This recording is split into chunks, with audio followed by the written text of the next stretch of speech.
Welcome to today's opinion show, where we look at issues of the day with the editorial board of The Plain Dealer and cleveland.com. Today we're going to examine the aftermath of the Michael Brelo case, in which the city of Cleveland yesterday announced discipline against what some are calling the Dirty Dozen, 12 of the 13 officers who fired the volley of 137 shots into the car of Melissa Williams and Timothy Russell, and fired Brelo and 5 others, and are going to discipline and essentially rehabilitate the other 6 for various infractions involved in the chase and the shooting. I'm here, I'm Elizabeth Sullivan, the Director of Opinion for cleveland.com, and I'm here with members of the editorial board, Pete Krause, Christopher Evans, Sharon Broussard, and Ted Dieden. And I'm going to turn this over to Pete because he was at the news conference yesterday and can tell us something about the incredible reconstruction that they provided for this amazing 10 seconds in which the majority of shots were fired, giving you some sense of the chaos at the end of this long, high-speed chase, and the kind of the crossfire that it revealed. I mean, the fact that no police officer was killed sounds pretty amazing. Yeah, it is remarkable. I mean, we've known for some time that this frenzy of careless shooting occurred at the end of this pursuit, but we got it in a little more graphic detail yesterday at this press conference, in which the city revealed that they had fired, like as you say, these 6 officers and suspended 6 others. But they conducted, this critical incident review committee conducted an exhaustive investigation using BCI, Cleveland police, eyewitnesses, all kinds of audio evidence, video evidence, and so forth. And they recreated, as you mentioned, they recreated a 10-second portion of the shooting in which up to 120 shots were fired. The vast majority of the shots were fired at Timothy Russell and Melissa Williams when they were in their car, cornered at the middle school there in East Cleveland. And what's interesting is it took 9 minutes to explain this 10-second volley of shots, and they had little plastic figurines for the officers and plastic cars, and they had the streets, and they showed where the cars came in and where the officers were, Officer A, Officer B, Officer C. And after a while, it was just comical in the way that they were describing it, because there's no way you could have followed, there's no way you could follow what they were saying.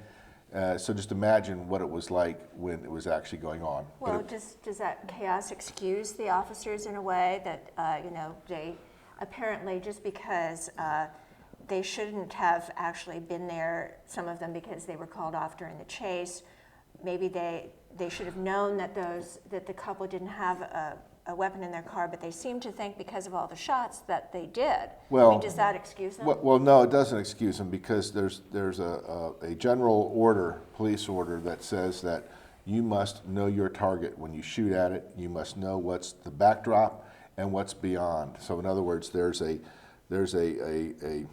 cone, if you will, of how your shots, if you're not taking dead aim, you're not right on, how it can move off in different directions. And clearly these officers were not taking dead aim. They were sometimes, I think they were even like firing like this, running one way and firing back like this. I mean, it was crazy. Well, why in that case were there not more criminal charges filed against these officers, and why was Brelo acquitted if it was so obvious? Well, these are administrative violations. Okay, so just because they did that doesn't necessarily mean it was criminal. There was criminal charges against Brelo, but you make a good point. I think you could have said that if Brelo was charged, several others should have been charged as well. Mm-hmm. But I also think, it's, again, in hindsight, it's very easy to look at it as a kind of an isolated incident and apply logic to it. It seems, from the audio that we've heard and some of the visuals we've seen, I mean, it was complete, like you were saying, it was complete and utter chaos for a very, very brief period of time. And that's not to say that the officers shouldn't be held responsible for what they did, because that was a tragedy.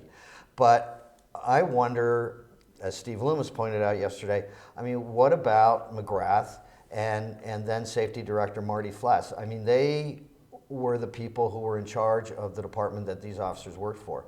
And the fact that they aren't being held liable in some way for dereliction of duty in terms of training, I don't know what else. I just don't understand why it all falls upon the officers, because I think it was very clear in the testimony in the Brelo case and other statements these officers made. They believe that their lives were in danger. But on the other hand, Is there somebody that sneaked in here, looked a lot like Chris Evans here? Yes, I decided to go with Trump. There were some supervisors who were disciplined, who faced departmental charges earlier, and I think are still facing potential charges in East Cleveland. But you know, Philip Morris wrote a column this morning that basically said, hey, you know, you're still kind of letting the brass off too easy on this. Right, and I read his column this morning. I thought he was absolutely right about that, and actually, you've argued that a great deal, Chris. I have. over the time.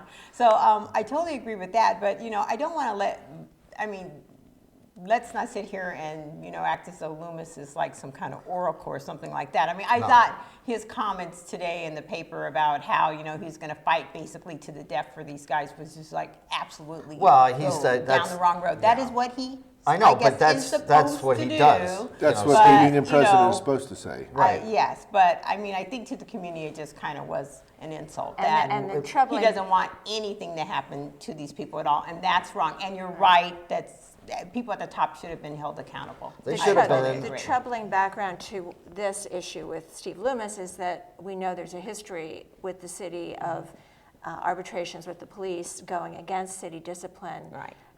And he got downright cocky as though to Yeah. say, like I he's know the gonna get these guys arbitrators up. are going to, or at least That's some of pretty them. I mean, he's troubling. got 12 Yeah. opportunities, right? Because Well- the fact Who is knows? the city has changed some of its training and it has agreed to the Consent decree. consent decree, which is effectively acknowledging systemic deficiencies in the department, though the mayor refuses to use those words. Would never use Yeah. Well, the fine What do line you they think? walked here was that there was no criminal, they were not guilty of a crime, but they didn't use proper police procedures, and that's why they were dismissed, right?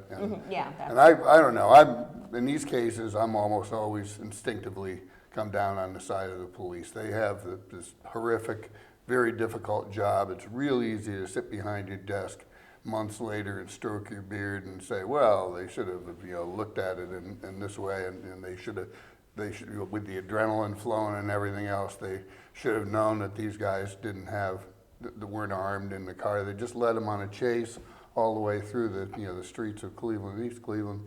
And the west You know, side. I don't think they knew for sure that they. But it was a collective Collective failing breakdown.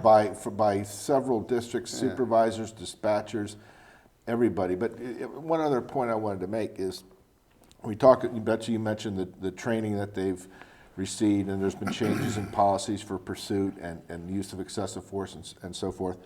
But this incident occurred in 2012, and one of the officers, in the reasoning that was given for why he was fired, it was mentioned that he left his car unadvisedly and put himself in a position where he had no choice but to use deadly force.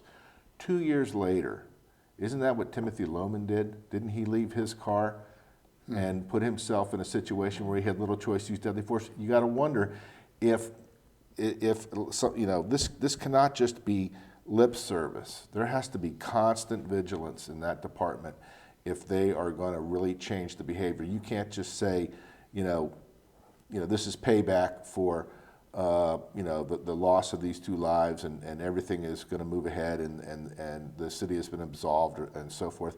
No, if there's going to be real change, it's got to be constant vigilance. Although, and I think clearly in the case of the Tamir Rice killing, that underscored a lot of deficiencies in police procedure and training and accountability. And dispatch. And hiring practices. And not to defend Timothy Lohman at all, because, you know, I'm personally still unconvinced that needed to happen the way it came down, or that the prosecutor is correct about his version of where the toy gun was at that moment of the shots being With the fired. video, But the fact that when their car slid on the ice-covered ground right into, next to where Tamir was. Whether the officer stayed in the car or got out of it, he's basically in a line of fire. 'Cause Well, it's I don't not know. a I think hardened door. he left the, just like in the case of the shooters there and with the Russell and Williams, he left the protection of his car. Yes, he was right up to it, but he still had that door. He still had that car. They could have gunned the engine and moved forward. There's a lot of things they could have done. I just think that it's a fair comparison to make. What's interesting to me is that, in this brief period of time, 10 seconds, all these shots were fired, and they were basically the police behind the car, in front of the car, on both sides of the car, were returning fire that they thought was coming from within the car, but was actually coming from the officers. That not one officer was hurt. And I wonder Well, that Some- was a miracle. There were a was a few, miracle. There was some something were hurt like by July breaking glass. July. right, talked but they about weren't that. shot. They And I weren't wonder, shot. how the narrative would have changed if, in a movie, Well- officers had been shot. Yeah, that's a good point. We're running short of time. This is the last opinion show in this format for a while. We're going to be trying some different things, but I'd like to conclude with just a word from each of us, because it's clear the Cleveland Police Department is going to be in the spotlight for a long while, given these shootings and given the Tamir Rice case and its aftermath. What do we think is the one thing that the Cleveland Police Department needs to do to restore its credibility and move on? Ted? Wow. I guess it's the better training and better hiring practices, but where I come down on this is it's the people out there.